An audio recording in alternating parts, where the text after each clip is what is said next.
आज की एक्सप्लेनेशन शुरू करने से पहले यदि आप लाइव गेमिंग देखना पसंद करते हो तो मेरे गेमिंग चैनल को सब्सक्राइब करना ना भूले, क्योंकि मैं बहुत ही जल्द लाइव स्ट्रीम करने वाला हूँ जहाँ पर मैं अलग अलग तरह की गेम की लाइव स्ट्रीम करूंगा। इसलिए मेरे गेमिंग चैनल को सपोर्ट करने के लिए सब्सक्राइब जरूर करें, जिसका लिंक मैंने डिस्क्रिप्शन और पिन कमेंट में मेंशन किया है। तो चलिए अब शुरुआत करते हैं मूवी के एक्सप्लेनेशन से।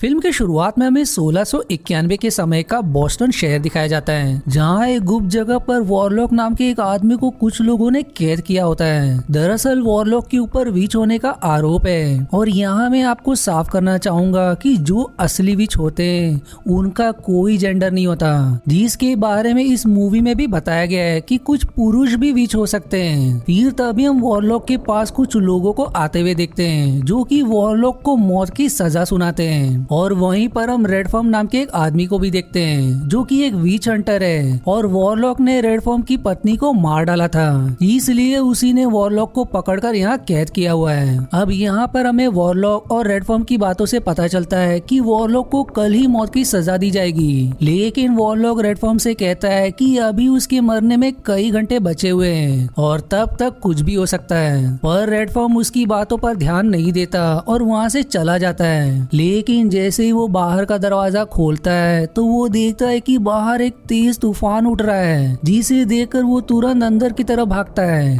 जहाँ पर वॉरलॉक कहता जो कि खुद को आसानी से आजाद करके देखते ही देखते पोर्टल के जरिए भाग निकलता है। जो देख रेडफॉर्म भी उसके पीछे उस पोर्टल में प्रवेश कर जाता है, और जब तक वहाँ और भी लोग आते हैं दोनों ही वहाँ से गायब हो चुके थे, और फिर ये सीन यही कट हो जाता है। अब अगले सीन में हमें 1988 का समय का कैलिफोर्निया शहर दिखाया जाता है, जहाँ पर रात के समय एक तूफान आया हुआ होता है, और फिर हमें घर में एक कैसेंड्रा नाम की एक लड़की को देखते हैं, जिसे अचानक से कांच टूटने की आवाज आती है, जिसे जब वो बाहर देखने आती है तो हमें पता चलता है कि कैसेंड्रा चेस नाम के आदमी के साथ इस घर में रहती है। जो दोनों फिर से साथ में देखने के लिए आगे बढ़ते हैं कि आखिर वो कैसी आवाज थी, और फिर दोनों देखते हैं तो उन्हें वहाँ वॉरलॉक पड़ा हुआ मिलता है, जो कि 1691 से टेलीपोर्ट होकर यहाँ पर आ गया। मतलब उसे डेविल ने भविष्य के समय में भेज दिया। पर कैसेंड्रा और चेस वॉरलॉक को एक शराबी समझते हैं, जो कि नशे में इनके घर के अंदर आकर बेहोश हो गया है। इसलिए चेस अब पुलिस को फोन मिलाने की कोशिश करता है, पर तूफान आने की वजह से फोन लाइंस खराब होती है, इसलिए चेस और कैसेंड्रा मिलकर वॉरलॉक को अंदर लेकर जाते हैं। जिसके बाद अगली सुबह हम देख पाते हैं कि कैसेंड्रा इंसुलिन की इंजेक्शन ले रही है, मतलब कि उसे डायबिटीज है। और फिर वो जब अपने कमरे में जाती है तो उसे पता चलता है कि वॉरलॉक को होश आ चुका है। अब वॉरलॉक होश में आते ही पास ही पड़ी मैगजीन को देखकर चौंक जाता है, क्योंकि उसमें 1988 का तारीख लिखा हुआ होता है, जिससे अब उसे पता चल जाता है कि वो भविष्य में आ गया है। जिसके बाद कैसेंड्रा वॉरलॉक को आराम करने के लिए कहकर अपने काम के लिए निकल जाती है। इसके बाद वॉरलॉक चेस से मिलता है, जिससे चेस कहता है कि नाश्ता करने के बाद वो उसे घर तक लिफ्ट दे देगा।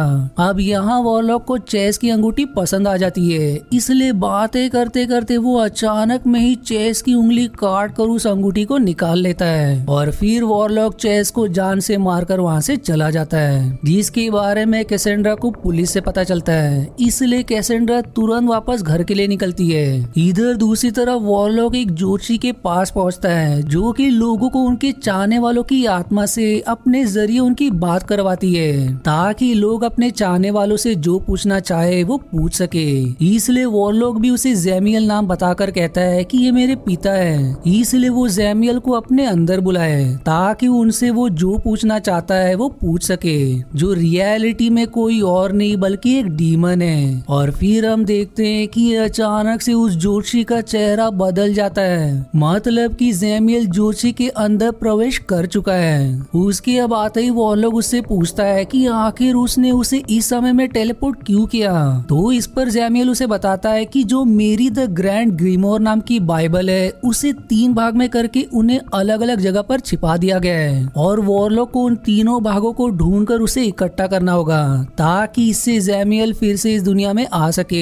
जिसके बदले जैमियल वॉरलॉक को अद्भुत शक्तियां देने का वादा करता है। आगे वो ये भी कहता है कि इस ज्योतिषी की आंखें निकाल ले, जो कि उसके लिए एक तरह के कंपास का काम करेगी, ताकि तुम्हें पता लग सके कि वो तीनों भाग कौन कौन सी जगह पर है। और फिर जैमियल उस ज्योतिषी के शरीर से चला जाता है और वॉरलॉक भी बिना देरी किए जोशी की दोनों आंखें निकाल लेता है, जो कि वॉरलॉक को एक दिशा की तरफ घुमाकर रास्ता बताती है और वॉरलॉक फिर उसी दिशा की तरफ निकल पड़ता है। जिसके बाद हम कैसेंड्रा को देखते हैं जो कि इस घर को छोड़ने ही वाली थी, इसलिए वो अपना सामान लेने वहाँ पर आई हुई थी। पर तभी वहाँ पर रेडफॉर्म भी पहुंच जाता है क्योंकि वो भी वॉरलॉक के पीछे उस पोर्टल में चला गया था, इसलिए वॉरलॉक के साथ रेडफॉर्म भी भविष्य में आ चुका है, जिसे देखकर कैसेंड्रा बुरी तरह से डर जाती है। लेकिन फिर रेडफॉर्म उससे वॉरलॉक के बारे में पूछता है, जिससे कैसेंड्रा बताती है कि वो कैसे और कब इस घर में पहुंचा। जो सुनते ही रेडफॉर्म एक कंपास निकालता है जो कि कोई मामूली कंपास नहीं था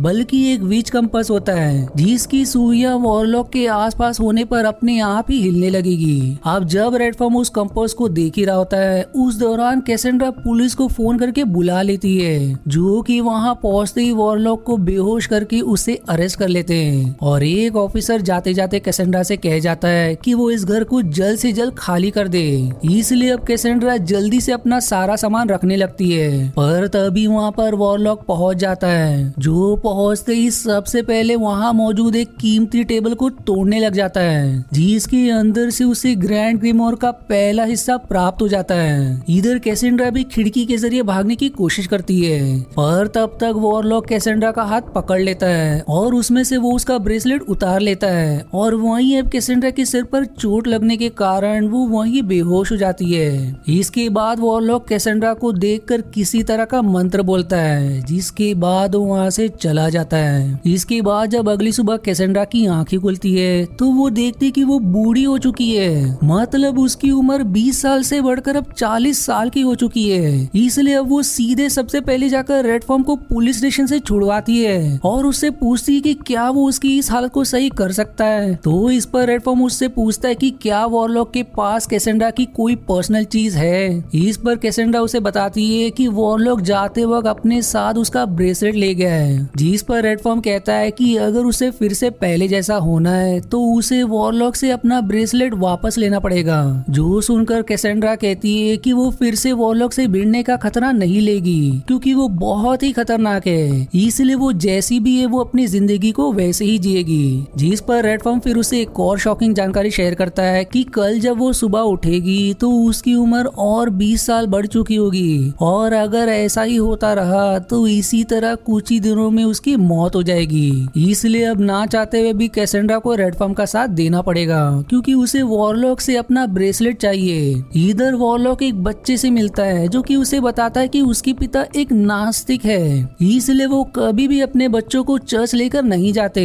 अब बच्चे की इस बात को सुनकर वॉरलॉक बहुत ही खुश होता है, जिसकी कुछ देर बाद वहाँ पर कैसेंड्रा और रेडफॉर्म भी पहुँच जाते हैं, जिन्हें पता चलता है कि किसी ने बड़ी ही बेरहमी से एक बच्चे को मार दिया है। अब यहाँ पर रेडफॉर्म को उस बच्चे के कभी चर्च ना जाने के बारे में उसकी माँ से पता चल जाता है, जिससे वो समझ जाता है कि ये किसी और का नहीं बल्कि वॉरलॉक का ही काम है, जो कि कैसेंड्रा को बताता है कि अब हमें और भी तेजी के साथ चलना पड़ेगा क्योंकि वॉरलॉक खुद के लिए एक जादुई काढ़ा बना रहा है, जिसकी मदद से वो अब उड़ भी सकता है। दरअसल वॉरलॉक को इस काढ़े को बनाने के लिए किसी नास्तिक बच्चे की चर्बी चाहिए होती है, इसलिए उसने उस बच्चे को मार दिया था। जिसके बाद हमें वॉरलॉक दिखाया जाता है जो कि उस काढ़े को बनाकर पी लेता है और उसे पीते ही वॉरलॉक के पास उड़ने की शक्ति आ जाती है ताकि वो तेजी के साथ उस किताब के दूसरे भाग तक पहुंच सके।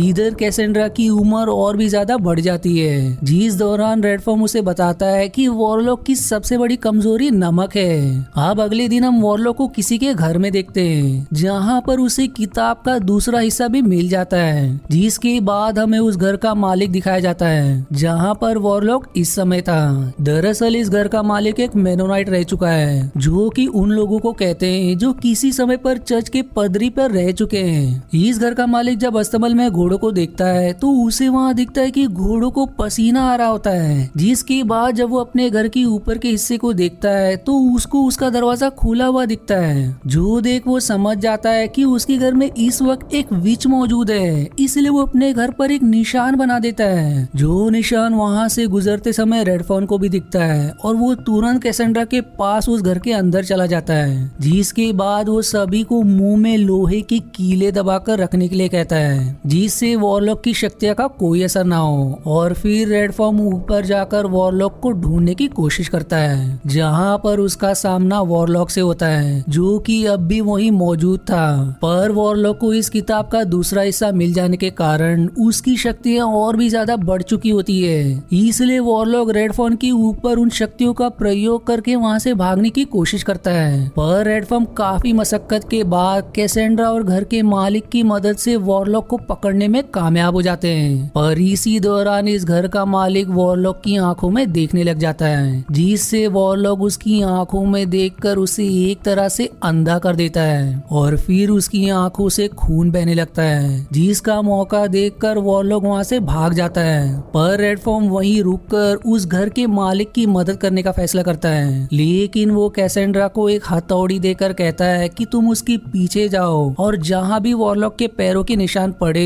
तुम इस हथौड़ी से उस जगह पर एक कील गाड़ दो, जिससे वॉरलॉक को काफी चोट लगेगी। इसलिए कैसेंड्रा वॉरलॉक का पीछा करते हुए एक सुनसान जगह पर पहुंच जाती है और फिर वो उसे ढूंढने के लिए रेडफॉर्म के बताए अनुसार वॉरलॉक के पैरों के निशान पर उन कीलों को गाड़ने लगती है, जिससे वॉरलॉक को काफी ज्यादा दर्द होता है। और फिर वो उसकी आवाज सुनकर उसका पता लगा लेती है, जहाँ वो देखती है कि वॉरलॉक एक ट्रेन पर घायल पड़ा हुआ है जो कि चल ही रही होती है। पर कैसेंड्रा हार नहीं मानती और वो वॉरलॉक को पकड़ने में कामयाब हो जाती है, लेकिन वॉरलॉक उससे खुद को छुड़ाकर वहाँ से निकल जाता है। पर कैसेंड्रा उससे अपना ब्रेसलेट लेने में कामयाब होती है, जिसके मिलने के साथ ही उसकी उम्र फिर से पहली जैसी हो जाती है। इसलिए अब रेडफॉर्म कैसेंड्रा के साथ मिलकर बॉस्टन जाने का फैसला करता है, जहाँ पर इस किताब का तीसरा हिस्सा है। इसलिए दोनों बिना देरी किए बॉस्टन के उस चर्च में पहुंच जाते हैं, जहाँ पर इस किताब का तीसरा हिस्सा छिपाया गया है। पर वहाँ उन्हें चर्च के पदरी से पता चलता है कि वो तीसरा हिस्सा चर्च में नहीं बल्कि वो पास ही के एक कब्रिस्तान में गाड़ दिया गया है। जिसके बाद रेडफॉर्म और कैसेंड्रा उस कब्रिस्तान में पहुंचते हैं, जहां पहुंचने पर उन लोगों को एक कब्र मिलता है जिसमें एक स्टार का निशान बना हुआ था और उन्हें पदरी ने बताया था कि किताब का तीसरा हिस्सा उसी कब्र के अंदर है।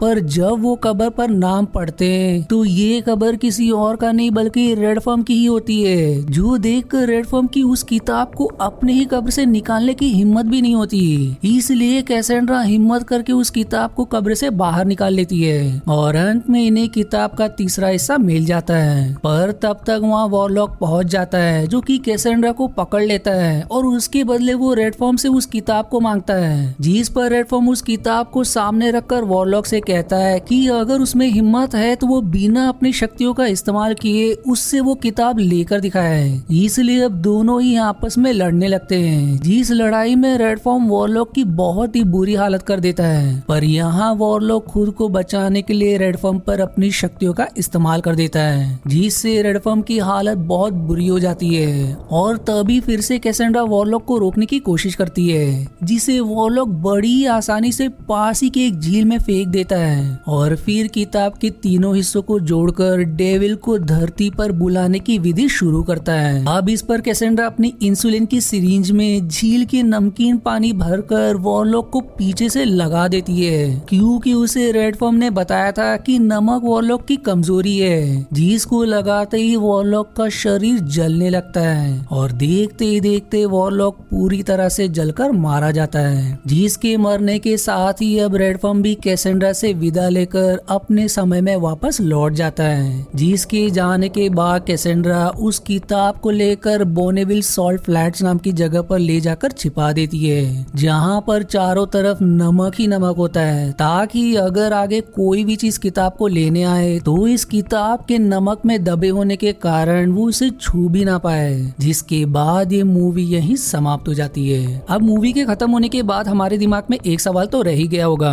कि आखिर इस किताब को किसने 3 हिस्सों में करके छिपाया था। तो इसका जवाब हमें मूवी में ही मिलता है। जब बॉस्टन के चर्च पहुंचने पर रेडफॉर्म को वहाँ के पदरी बताते हैं कि इस किताब को इस तरह से बॉस्टन के ही चर्च के पुराने पदरियों ने छिपाया था, ताकि ये किसी गलत इंसान के हाथ ना लग जाए। आई होप मैंने सारे सवालों को अपने एक्सप्लेनेशन में कवर किया है, पर वहीं अगर आपको कोई अब भी कंफ्यूजन है तो मुझे कमेंट में जरूर बताएं। और आज के वीडियो में इतना ही।